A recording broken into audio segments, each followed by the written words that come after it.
Pulau Bali memang menjadi salah satu destinasi wisata yang terkenal hingga ke mancanegara. Warga lokal yang mayoritas beragama Hindu juga menawarkan objek wisata berupa Pura Bali dengan segudang pesonanya. Pura memiliki arsitektur yang indah sehingga memikat wisatawan untuk mendekat. Tiap pura memiliki bangunan yang unik dan khas, serta memiliki makna dan filosofi yang mendalam. Om Swastiastu. Perkenalkan, nama saya Christina. Di sini saya akan mengajak kalian untuk mengenal lebih dalam mengenai pura yang kaya akan unsur historis serta aura spiritual yang khas, yakni Pura Goagong. Jika kita dengar dari namanya Goagong, teman-teman pasti sudah bisa menebak kalau pura ini bertempat di sebuah gua. Dan gong yang dimaksudkan di sini bukanlah gong alat musik yang terbuat dari besi, melainkan batu stalaktit yang berada di dinding gua, yang mengeluarkan suara seperti suara gong. Pura Goagong ini merupakan peninggalan zaman prasejarah Mesolitikum, khususnya pada masa berburu makanan, yang diperkirakan sudah berumur kurang lebih 2500 tahun sebelum Masehi.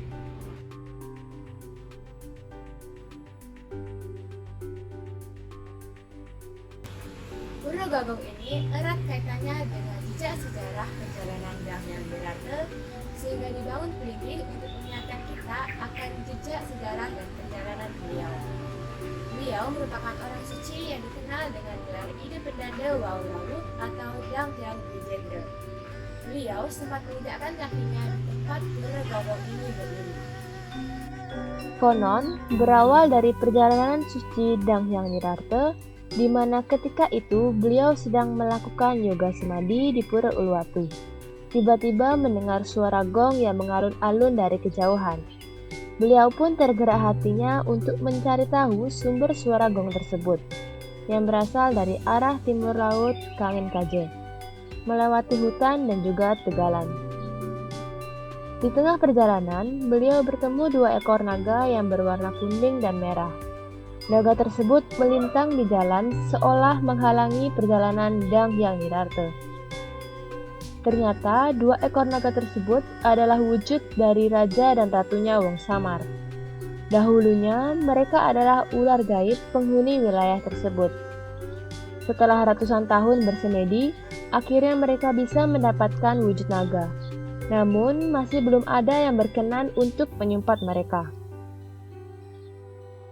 Dengan kedatangan Dhamyang Wirata, diungkapkanlah keinginannya agar beliau bisa menyumpat mereka dan bisa menuju Sunio Loka. Dhamyang Wirata menyanggupinya untuk menyumpat Wong Samar tersebut. Setelah disetujui, disumpatlah kedua naga tersebut dan di tempat tersebut kemudian didirikan taman yang sekarang dikenal dengan Gua Peteng. Dan naga tersebut pun tetap diyakini sebagai ratu dan rajanya Wong Samar. Setelah selesai, Dhamyang Wirata melanjutkan perjalanannya. Kemudian beliau menemukan sebuah gua. Namun setelah didekati, suara gong tersebut berhenti. Dhamyang Wirata masuk ke dalam gua, kemudian duduk di atas batu tersebut untuk melakukan yoga samadhi.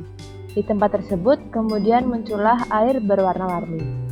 Saat semedi, beliau didatangi oleh ribuan Wong Samar yang ingin juga mendapatkan penyumpatan. Beliau berkenan melakukan penyumpatan tersebut dan itu pun tergantung dari karmanya masing-masing. Dhamyang Wirata juga minta agar Wong Samar tersebut bisa membantu membangun Parahyangan Suci di Uluwatu, yang saat ini kita kenal dengan Pura Luhur Uluwatu, yang menjadi salah satu objek wisata populer di Bali. Menurut Jero Mangku Sukante, keberadaan Pura Goagong juga erat kaitannya dengan Kerajaan Mengui. Kisahnya, saat Ida Gusti Agung Maruti dalam pelarian dari Gel-Gel, disinilah beliau bersembunyi sambil bersemedi, hingga mendapatkan anugerah berupa keris bintang kukus. Keris tersebut sekarang disungsung di Puri Kramas Gianyar. Karenanya, Pura Goagong ini juga dinamai Pura Luhur Gunung Kukus.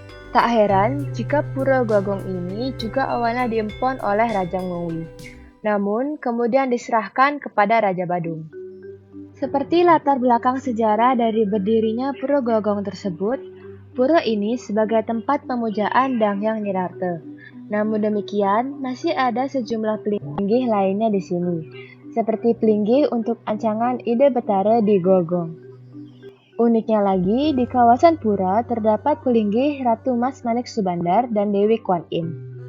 Sehingga Pura Gogong ini saat hari-hari besar agama Buddha juga dikunjungi oleh umat Buddha. Pada tebing-tebing gua terdapat stalaktit.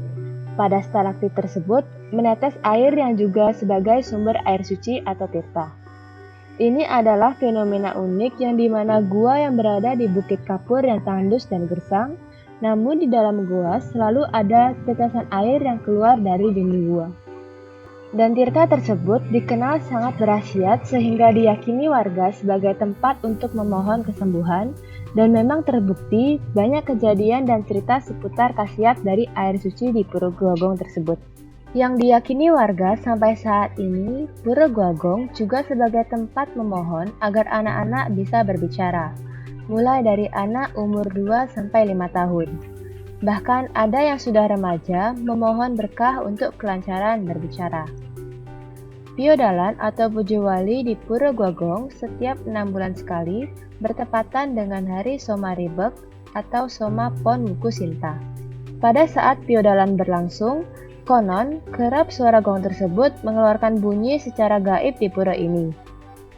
Jika teman-teman hendak melakukan persembahyangan di Pura Gogong, teman-teman bisa menyiapkan sarana upacara berupa pejati maupun canang.